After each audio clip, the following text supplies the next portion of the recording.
Tonight on Elon Local News. Changes to the School of Communications. We tell you what to expect when you come back to campus next year. How one student has used his college transition as a clean slate. And an update about pedestrian safety after 2 students were hit by a car. All that and more. Elon Local News starts right now. Live from the Jane and Brian Williams studio at Elon University School of Communications, you're watching Elon Local News. Evening, and thanks for joining us. Today is Monday, April 8th. I'm Amanda Gibson. And I'm Samantha Casamento. We begin today with some new information about recently hired men's basketball coach Mike Schrage. Schrage is wrapping up his very first press conference and is a Phoenix. And our John Sarver is live at Schar Center with all the updates. John, what can you tell us? Thanks, Sam and Amanda. I'm live from Schar Center at the introductory press conference for new men's basketball coach Mike Schrage. He will be ushering in a new era of basketball here at Elon after Matt Matheny was dismissed from his job just last month. His most recent job came at Ohio State University, where he was the assistant head coach, and he helped lead the team to 2 NCAA tournament appearances. This will be his first head coaching job, but he has worked with head coaches such as Mike Krzyzewski and Bob Knight. He will become the 18th men's basketball head coach in Elon history. That's all I have for you. Live from Schar Center, I'm John Sarver. Thanks, John. For more information on the press conference, you can visit elonnewsnetwork.com. According to the Town of Elon Police Department, there have been 10 collisions involving a pedestrian at Elon since 2014. After 2 Elon students were hit by a car while crossing the street last Thursday, conversations of pedestrian and driver safety are starting again. Town of Assistant Police Chief James Perry says even though pedestrians legally have the right of way when crossing the street, it's still important to pay attention. It occurred last week. Those pedestrians had the right of way. They waited at the crosswalk like they were supposed to. It told them to walk, and when they walked, they were still hit because they weren't paying attention like they should have been. He says it's important for both the driver and pedestrian to be alert. In an email statement to ENN, Vice President for Student Life John Dooley said, quote, "While the university continues to invest in safety measures, it is equally important that drivers and pedestrians take individual responsibility to move about campus with safety in mind," end quote. The 2 students hit by the car are okay after being treated for minor injuries. For more details on the collision, visit elonnewsnetwork.com. There are some changes coming to Elon School of Communications. Starting in June, there will be 4 new departments to accommodate the growing number of students and faculty. The School of Communications has been a single department since its founding in 2000, with the exception of the Sport Management Department. The new departments include Cinema and Television Arts, Journalism, Strategic Communications, and Communication Design. Associate Dean of the School of Communications, Ken Gaither, says the administration feels the school is at a place where it is time for a change. At Elon, a department chair must evaluate the faculty. And so we had a single department chair evaluating more than 55 full-time faculty. That's too much, and it's too much to put on one person. 1 in 5 Elon students is a communications major. Dean Gaither says this was not an easy decision, but he believes the new model will be better for the communications students and faculty. Tomorrow night, the dance moves of Elon's Greek life will be put to the test. Fraternities and sororities will team up with a common goal to support others. Our Ashley Moran has the story. Every year, sororities and fraternities come together in Alumni Gym to battle for the Greek dance crown. Proceeds from ticket sales go to the philanthropies of the top-placing teams, as well as an outside organization. While participants like sophomore Kitty Helm are thrilled to compete.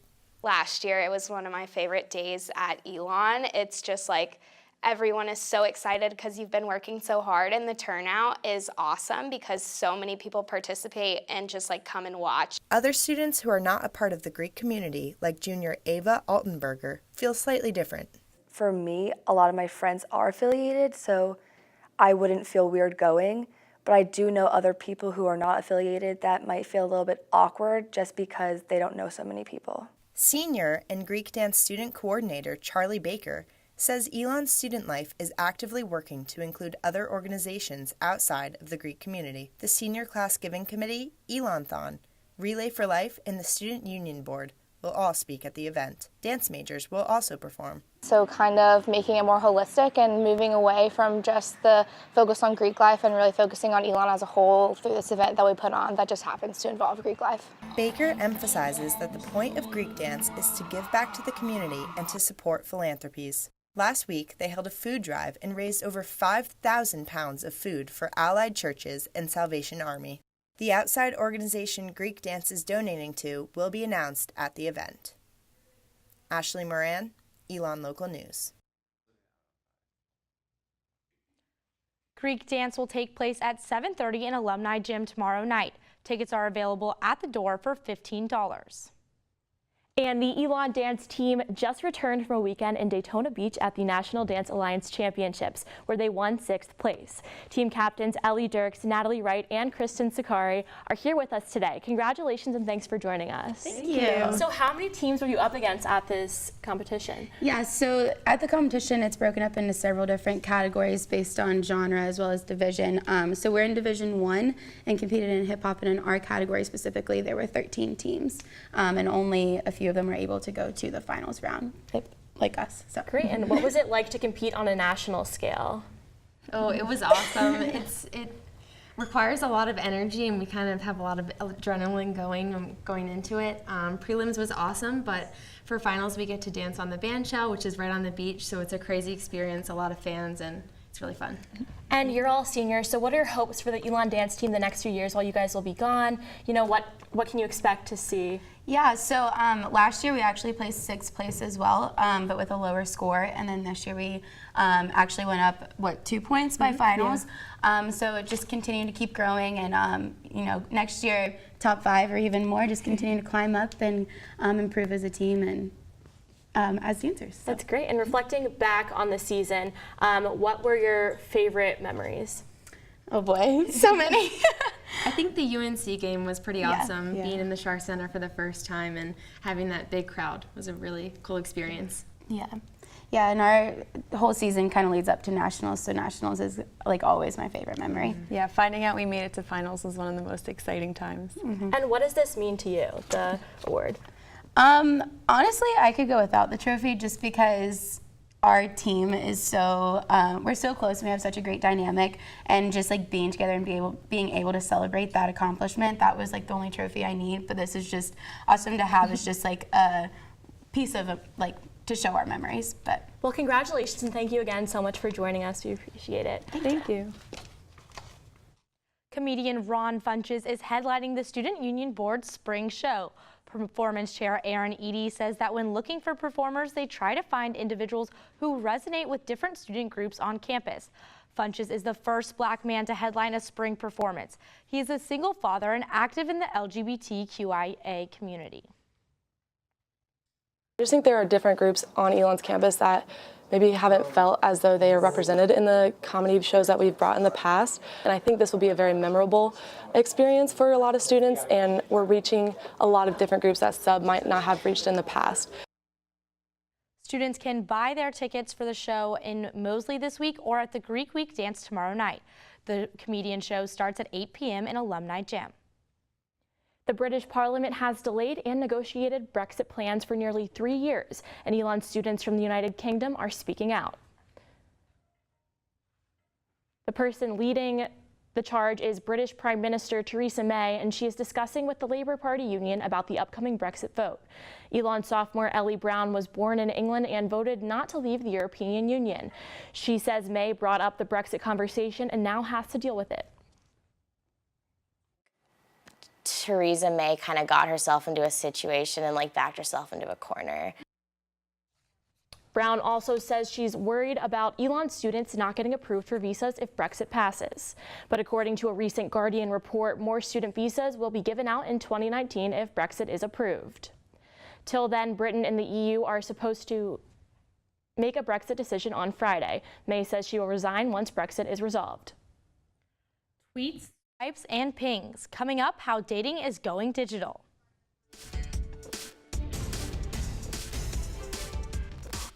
Severe thunderstorm watch. I'll have all the updates and your Phoenix 5-day forecast right after the break.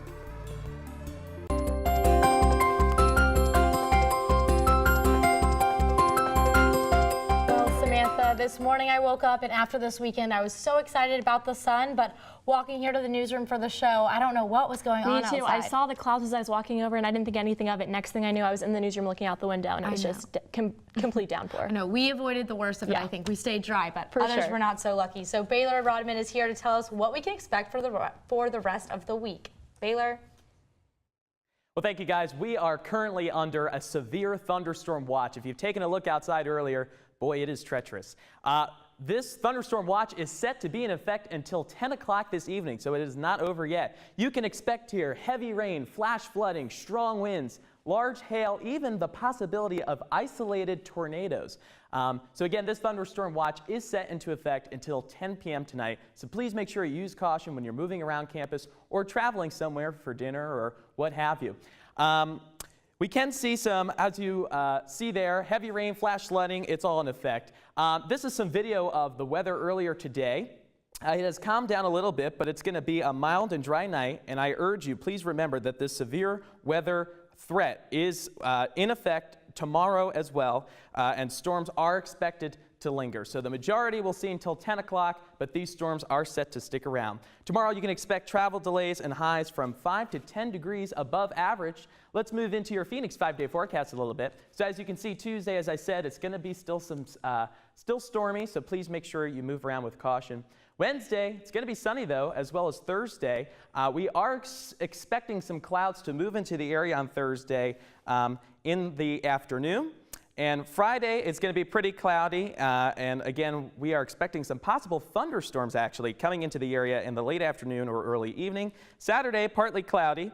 The pollen count as well. Pollen has been a major issue on campus, and we are expected to have a large pollen count from Wednesday through Saturday.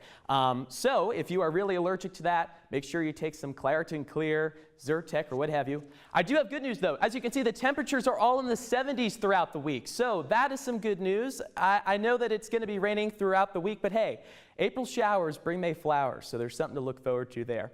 Well, that's all the weather I have for you. Stay on Twitter. Again, you can follow me for some updates. That's your Phoenix 5-day forecast. Back to you guys. Thanks, Baylor. Now Megan Lynn joins us live in studio to show us some ways to save a few dollars this spring. Megan. Thanks, Samantha. Let's be real here, y'all. We're all on the broke college student struggle bus. For me, spring is definitely harder because I'm starting to run out of money, but also constantly craving an ice cream cone from Smitty's to beat this North Carolina humidity, especially after the rain. I'm pretty bad at saying no to a sweet tooth. Don't worry though, I have a few apps for you that'll help you save on the things you love. First, I'd like to introduce you to Unidays, an app just for college students. Unidays gives you access to discount codes from more than 150 stores, both online and in person. All you have to do is sign up with your school email, then you can scroll through all the stores they offer. Let's say I want a new pair of Uggs.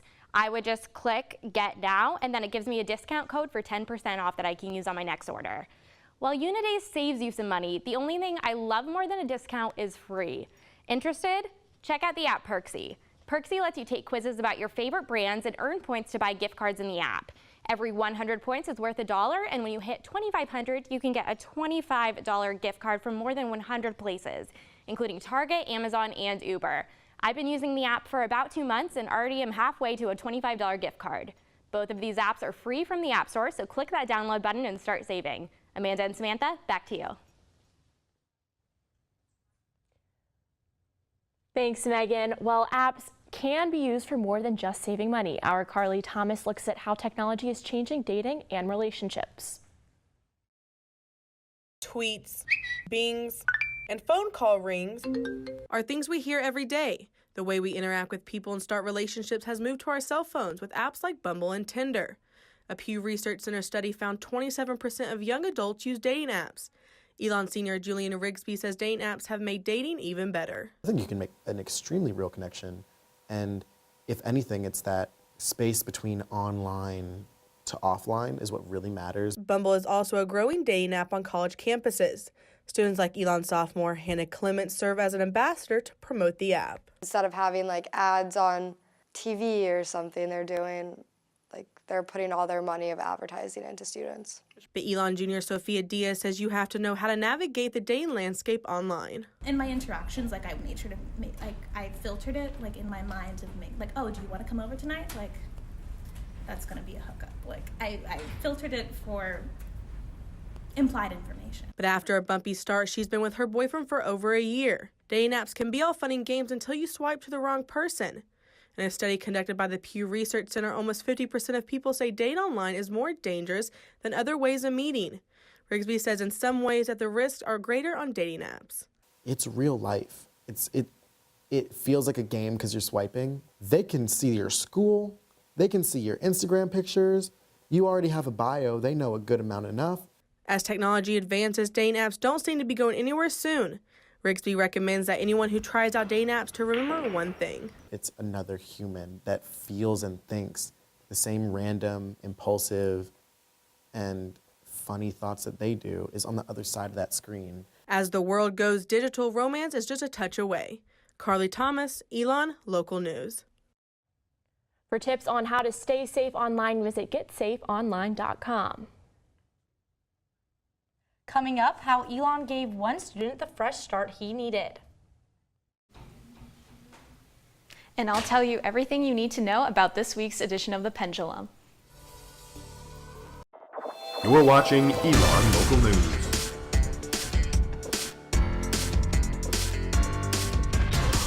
For many freshman students at Elon University, college is a way to change their image or who they were back in high school.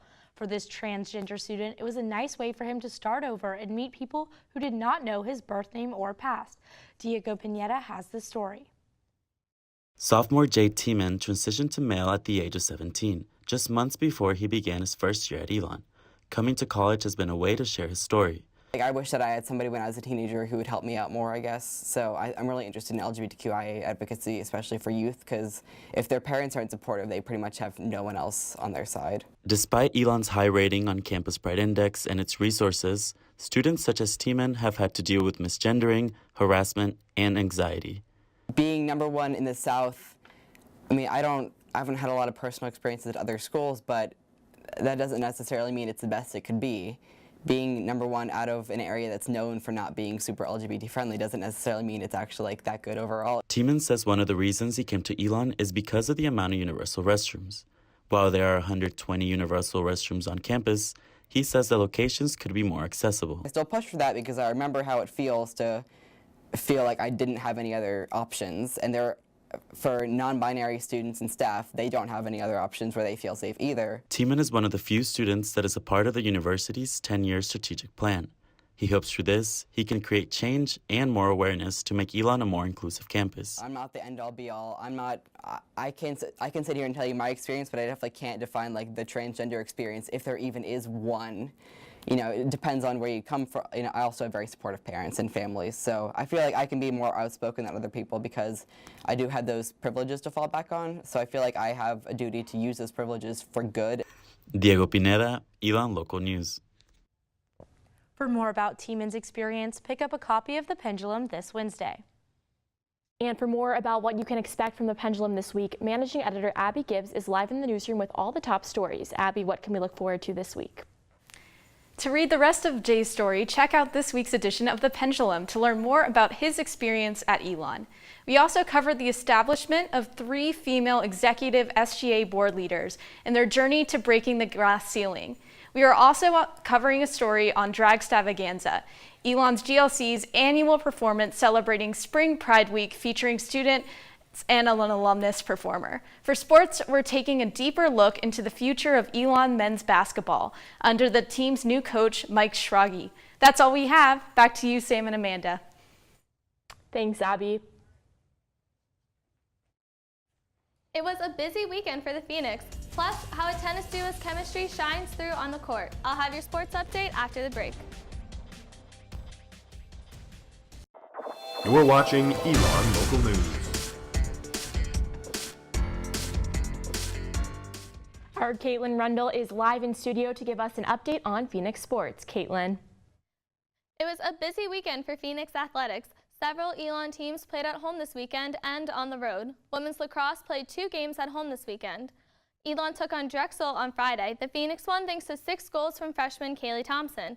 The team ended up winning 13-11. The Phoenix took on Hofstra Sunday, but lost 10-6 in their second game of the weekend. Elon Baseball hit the road for this weekend for a 3-game series against Townsend. The 9-1 victory on Friday was the highlight of their weekend.